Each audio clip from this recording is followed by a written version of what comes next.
Assalamualaikum warahmatullahi wabarakatuh.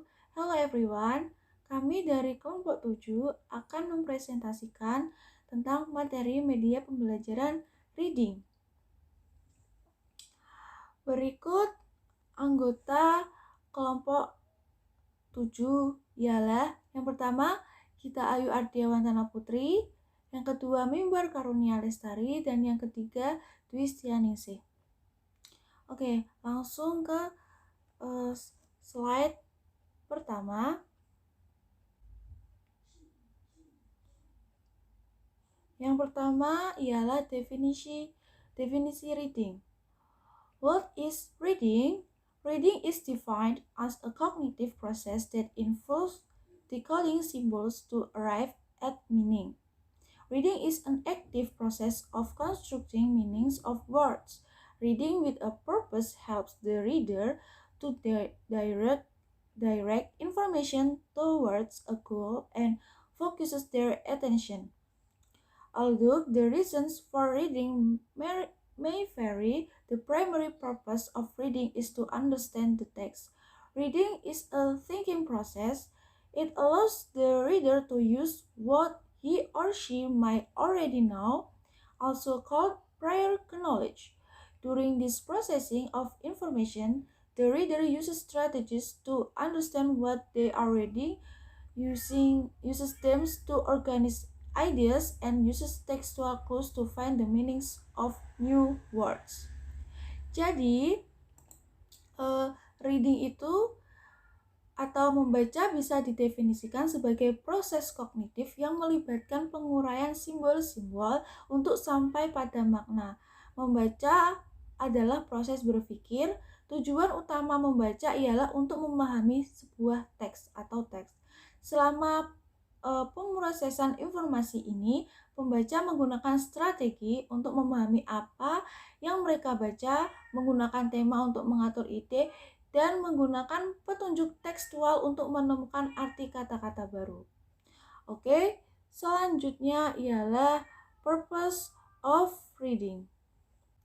Some of the reason why people usually read: first, pleasure and enjoyment; second, practical application, and then third, to obtain an overview, then to local specific information, then to identify the central idea or theme, and then the last, to develop a detailed and critical understanding. Jadi yang pertama itu pleasure and enjoyment, kesenangan dan kenikmatan.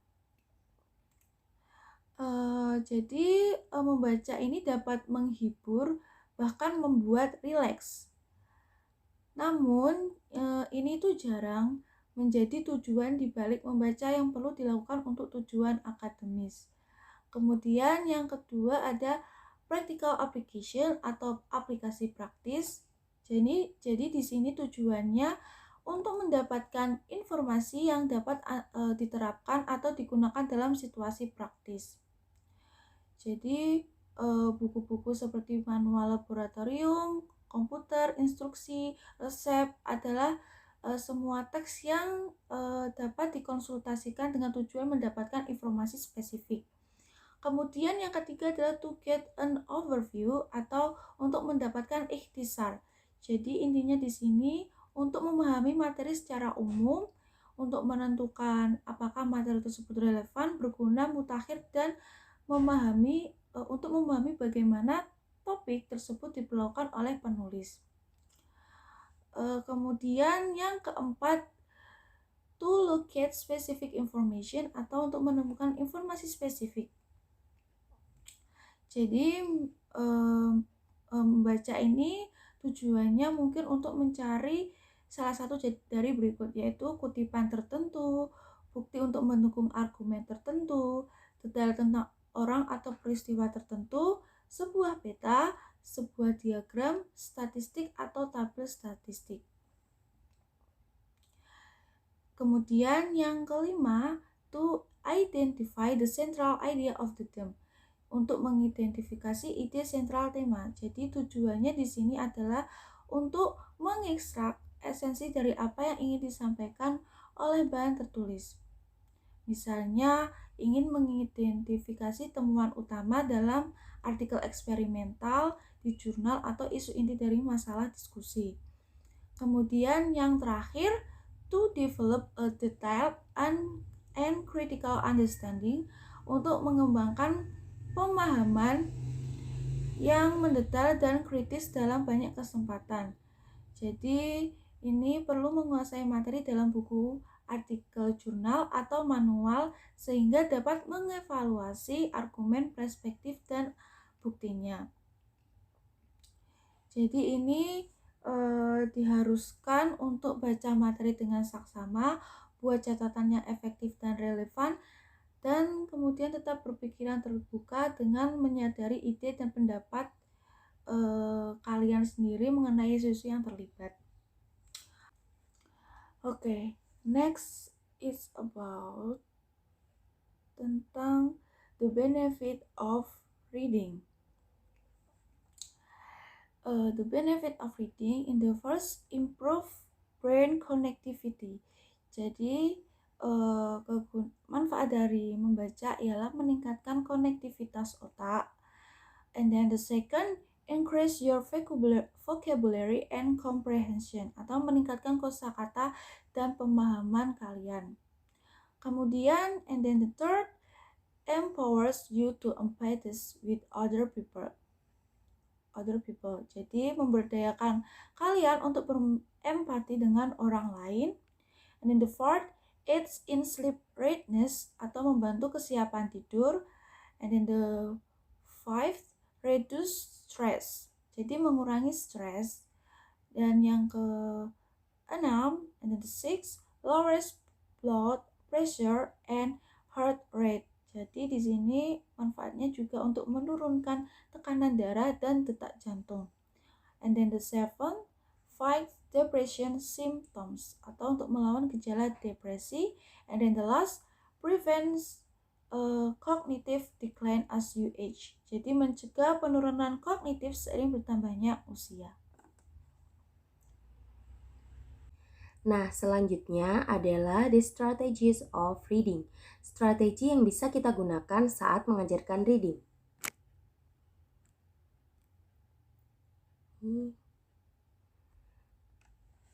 Yang pertama adalah project word. To help student develop automaticity with word recognition, flash one word at a time on the board or wall by quickly turning a projector on and off. Have student orally read each word as it comes up. Di sini untuk membantu siswa mengembangkan keotomatisan dengan pengenalan kata, flash satu kata pada satu waktu di depan papan atau dinding dengan menggunakan proyektor ataupun tanpa menggunakan proyektor.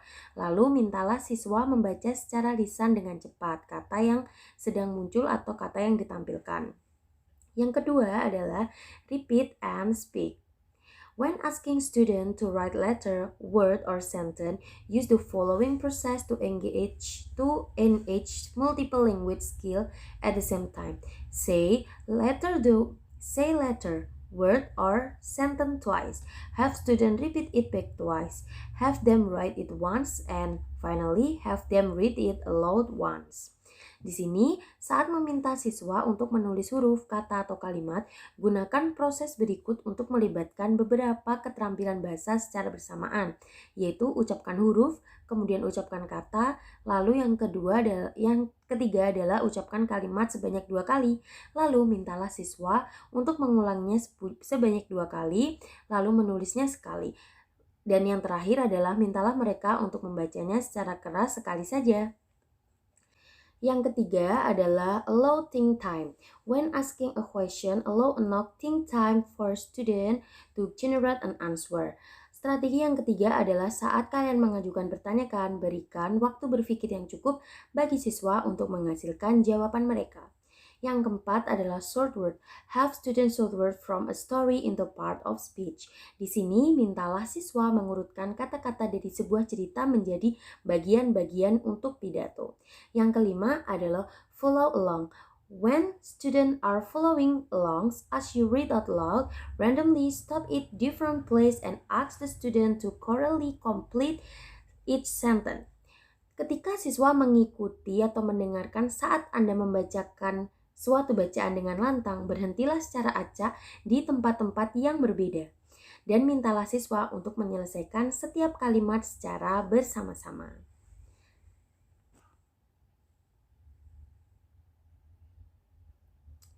Strategi selanjutnya adalah teach phonics. When teaching subject area word, don't neglect phonics. For example, when introducing the word atmosphere, don't begin by writing the word. Instead, pronounce the word, break into spoken syllable, and then write it one syllable at a time. Finally, discuss the meaning of part the word. The example is atmos. Di sini, saat mengajarkan kata-kata area subjek, jangan abaikan phonics. Misalnya, saat Anda mengenalkan kata atmosfer, jangan langsung memulainya dengan menuliskan kata atmosfer. Alih-alih ucapkan kata itu, pisahkan menjadi suku kata yang diucapkan, lalu tulis satu suku kata pada satu waktu itu. Contohnya seperti atmos. Yang ketujuh adalah cue the ABC. Have student use each letter of the alphabet to begin a word that relates to a specific topic. For example, if the topic is weather, student might choose the word arid for letter A, the word parameter for letter B, and so forth. Di sini mintalah setiap siswa menggunakan setiap huruf alfabet untuk memulai sebuah kata yang berhubungan dengan topik tertentu. Contohnya, jika topiknya adalah tentang weather atau cuaca, siswa dapat memilih kata arid untuk huruf A dan juga kata barometer untuk huruf B dan seterusnya. Yang lalu strategi ke-8 adalah use nonsense word. Use nonsense word to assess student knowledge of the alphabetic principle. Di sini gunakanlah kata-kata yang tidak masuk akal untuk menilai pengetahuan siswa tentang prinsip dari alfabet. Yang ke-9 adalah employ the 3-2-1 strategy. Use the 3-2-1 strategy to measure student engagement. After students read a passage, have them write 3 things they learn, 2 things that are interesting, and 1 question they might have about what they read. Gunakan strategi 3-2-1 untuk mengukur keterlibatan siswa. Setelah siswa membaca sebuah bagian yang sudah kalian tentukan, mintalah mereka untuk menulis 3 hal yang mereka pelajari, kemudian 2 hal yang menurut mereka menarik, dan 1 pertanyaan yang mungkin bagi mereka memiliki pertanyaan tentang atau sesuatu yang belum mereka ketahui dari bacaan tersebut. Strategi yang terakhir adalah inference.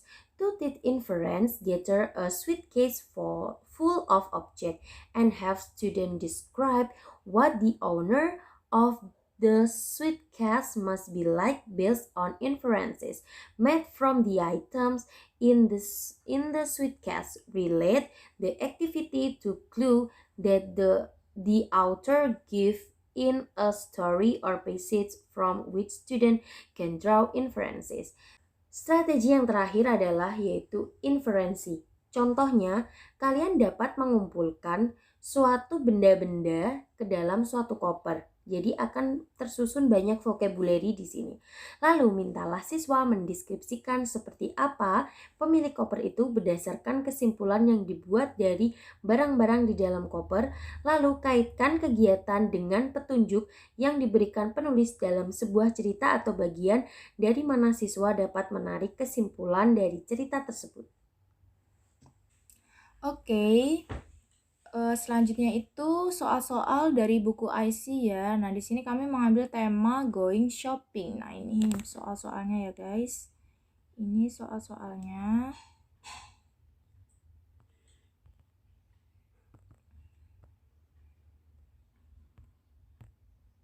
Oke, next tuh. Nah, untuk tema going shopping.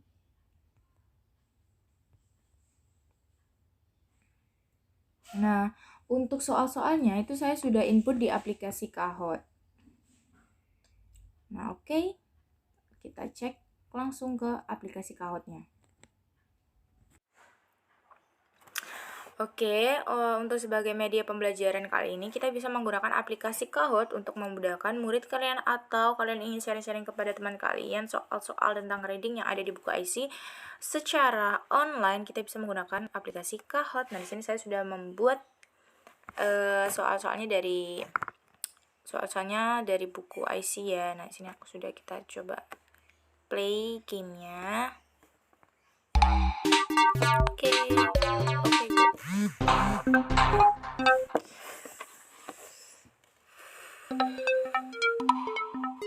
nah, di sini ada medicine and toiletis. Kita pilih medicine berarti ke Chinese.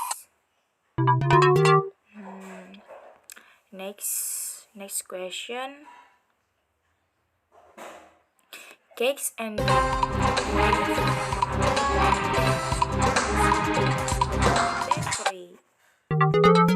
bakery. The next question.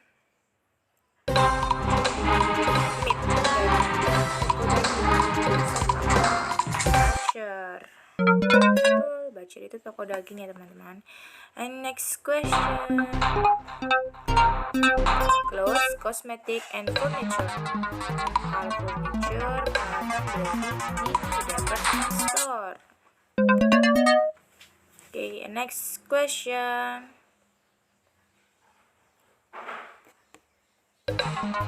Foods and things for the house. Jadi kalau things for the house berarti supermarket. Karena makanan ya, karena kan kita belinya di supermarket. Oke. And then presents and birthday cards. Nah, kita beli di mana nih untuk birthday cards? Kita belinya di gift shop. Mantap sekali, sangat mudah bukan?